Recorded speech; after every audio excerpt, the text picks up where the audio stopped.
Nung nasa Maynila ako, gantong oras din yun eh. Pagbaba ko ng sasakyan, iba talaga yung init. Grabe pala talaga dyan sa Manila ngayon. Ayun guys, utan nyo, makulimlim na naman. Oh, ayan. Po ba? Ganyan dito sa probinsya namin. Kahit summer, umuulan. Kaya kumbaga naman, napakaganda sa pakiramdam ba.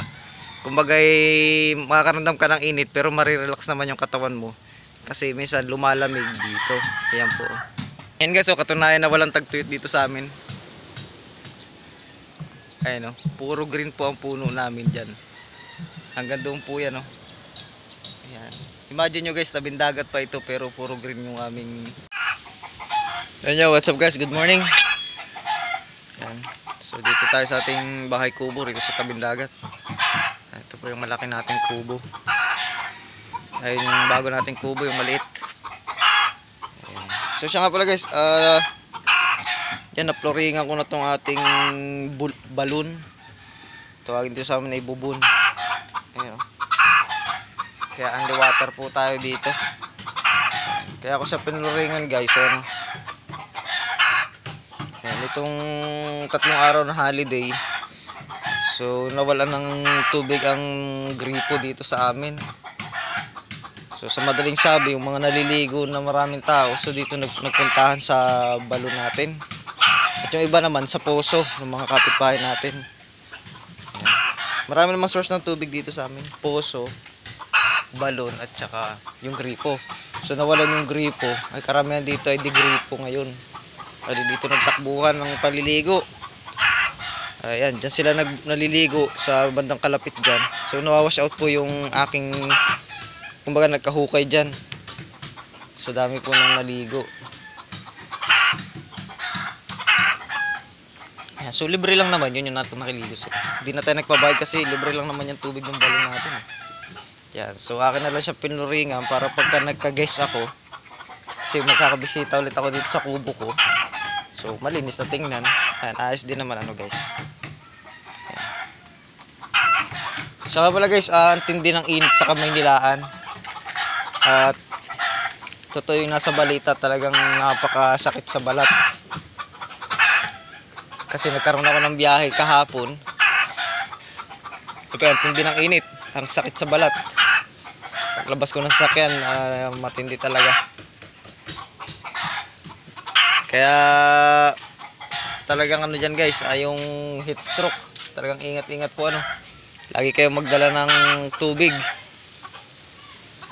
Ayan.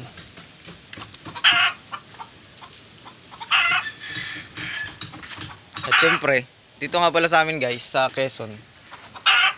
Ay, alam yan ng karamihan mga nagra-rides dito minsan na naaabutan ng ulan dyan sa daanan. Lalo niya dyan sa gawing Marilaki, yung pababa ng Infanta. Alam yan ibang rider dyan kasi minsan umuulan dyan. Tapos pagbaba dito sa Infanta, mainit. Tapos pagpunta rito sa may amin, umuulan. Ganyan nga palang ulan dito sa amin guys, kahit summer. Ayun o, kaulan nga lang po eh. O, tinan nyo yung lupa, buhangin. Buhangin kasi dito sa amin eh, buhangin. Kasi tabing dagat po kami. Ayun o, tinan nyo, basang-basa pa yung buhangin. Kita nyo hanggang sa may tabing dagat eh. Umuulan po dito ngayon guys. Gabi, yan. Pagka summer, gabi ang kadalasang ulan yan, gabi. Minsan madaling araw, paumaga. Yan, tapos iinit na ulit katulad niyan. Yan. Kumbaga naman, kahit paano naiibsan yung init na dapat ay magiging 47, so nagiging normal na lang siya. Mga ganon. Tsaka halataan nyo naman sa dahon guys ng mga pulo. Yan, ayun o. Puro green na green po lahat yan. Ayun o. Ayan. O, green po lahat ng puno. Ayan. Ganyan po dito sa amin. Kaya hindi po ako magtataka kung bakit maraming nagbabakasyon dito sa amin, sa probinsya ng Quezon.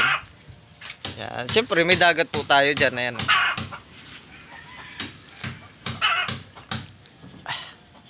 Ayan. Tsaka may bago tayong kubo rito. Tsaka yung ilog na dinarayo dyan sa may amin banda, isa ko pa rin po ng bayan namin yan, Infanta. Dyan sa may Agus River. Yan po isa kilometer 3. Yan, KM3 po yan. Pag-way nyo po ay dito sa may KM95, pababa na po kayo niya ng Panta. So malapit na po yun dyan, KM3 po yun. Ilog po yun, Agos River. Ganyan po kaganda rito sa probinsya namin, may ilog, may dagat, may falls. Diyan banda sa may Real, ang dami pong falls dyan. Sa Nakar naman, may ilog, may dagat din. Ayan. Ang ganda ng ating balon guys. Oh. Pero hindi to private guys ah. Dito para sa, dito lang sa resort. Kumbaga ito ay open din ito sa mga kapitbahay namin. Ayan. Pero pag may guest ako, sila na nag-a-adjust. Sa iba sila nakikisalok muna ng tubig. Ayan. O, katulad yan, may kubo tayo rito na magandang pahinga pag nakaupo kayo dito. Ayan o, magkape kayo dyan guys. Ayan. Ayan o. Diba? May kubo tayo. Gagawin ko pa nga ito ng kubo dyan guys, yung may tulugan dyan. Para pagka may bisita pa tayo ay dito na sila na isang buong araw talaga. Silip tayo sa tabing dagat ha.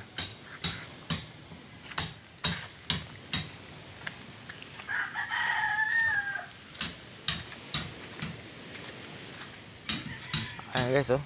Tingnan nyo guys. Mainit din naman dito sa amin guys. Ayan okay, kita nyo nga, mainit din eh. Oh. Pero pagka hanggang tulad ngayon, ang oras na ngayon, alas 10. Pero hindi siya gaanong mainit sa balat. Yan, yung kumbaga naman yung init niya is katamtaman pa rin. Dahil nga umuulan tuwing gabi rito sa amin. So naiibsan yung dapat ay init niya sa araw. O ngayong umaga. Kaya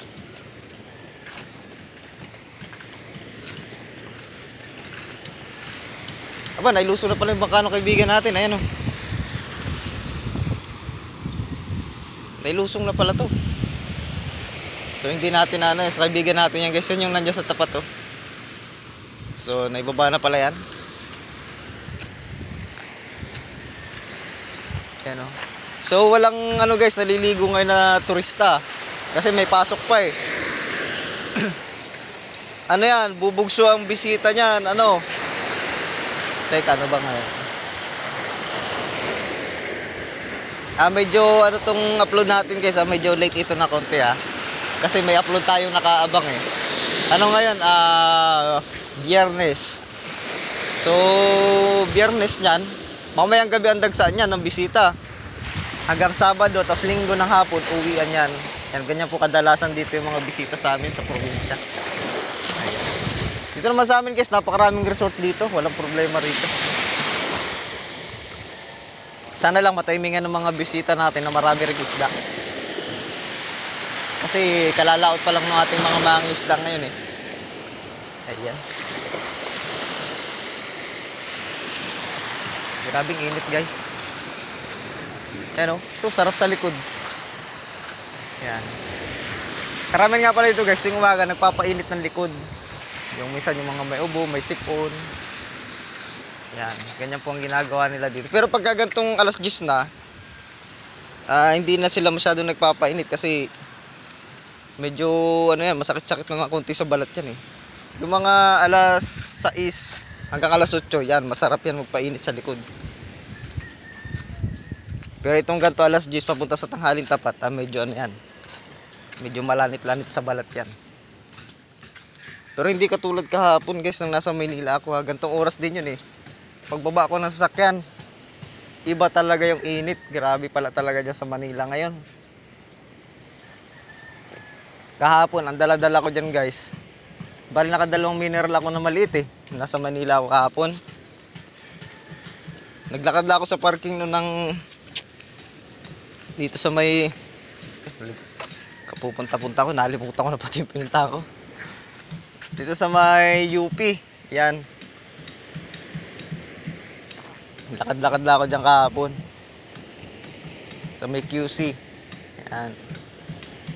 Makadalawa akong mineral na maliit. Palit lang naman yun guys. Pero dito sa amin, tingnan yung dala-dala ko naman guys, kape. Oh. Kape. Hindi, mahilig po talaga ako sa kape guys kahit mainit ang panahon. Pero kaya nga lang, ay dito sa amin, taga hindi po ganun katindi ang init. Oo. Pero ingat pa rin, lalo na yung mga bandang alas 11, alas 2. Yan, talagang matindi pa rin po talaga init kasi tanghaling tapat po yan eh. Lalo na doon sa mga kababayan natin na medyo nagkakaedad na, wag nang pilitin pa pagka mainit. Kumbaga naman ay silong-silong din. Ayan guys, so katunayan na walang tagtuyot dito sa amin. Ayan o, puro green po ang puno namin dyan. Hanggang doon po yan o. Ayan. Imagine nyo guys, tabing dagat pa ito pero puro green yung aming mga puno. Green pa rin yung dahon. Ayan. Sa ibang lugar yata, ano na, nagtagtuyot na. Ay, kawa naman yung mga magsasaka natin diyan.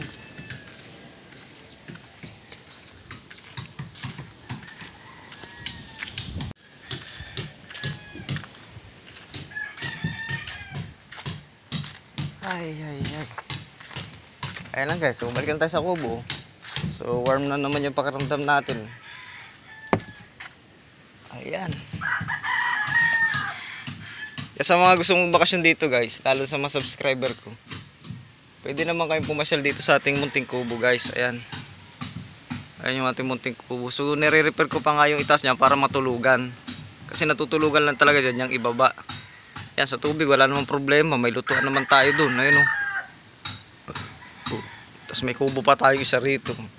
Sa mga subscriber ko dyan na gustong mag-relax, PM nyo lang ako. Pero dun sa ating ano, meron kasi mag-reply sa YouTube eh. Dito sa may ano natin, tawag na ano, Facebook page. Yan, dyan nyo po ako i-PM. Punta lang kayo dito guys. Mura lang naman itong rent dito sa ating bahay kubo. Ayan. Yan, mura lang dito ang rent guys. Ayan. Oh, diba? Oh. Madadagdagan pa ito dyan ng tulugan, dalawa. Yun. So, paano guys? Ingat kayo at naano ko sa balita ay mas tumitindi pang init ngayong araw.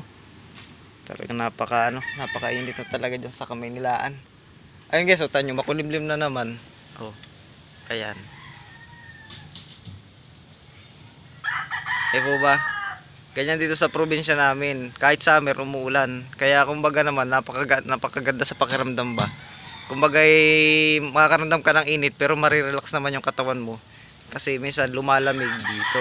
Ayan po. Ayan. So ano pa hinintay nyo guys? Tara na dito, magdagat. Ayan. So paano guys, ingat kayo ha. Sa mga subscriber ko dyan, tsaka sa mga napapadaan sa channel ko, ingat po lagi. Basta laging inom-inom ng tubig, lalo na pag ang trabaho nyo yung mabibigat na trabaho. Inom ng tubig lagi. Ayan. So ingatan ang sarili guys. So thank you for watching.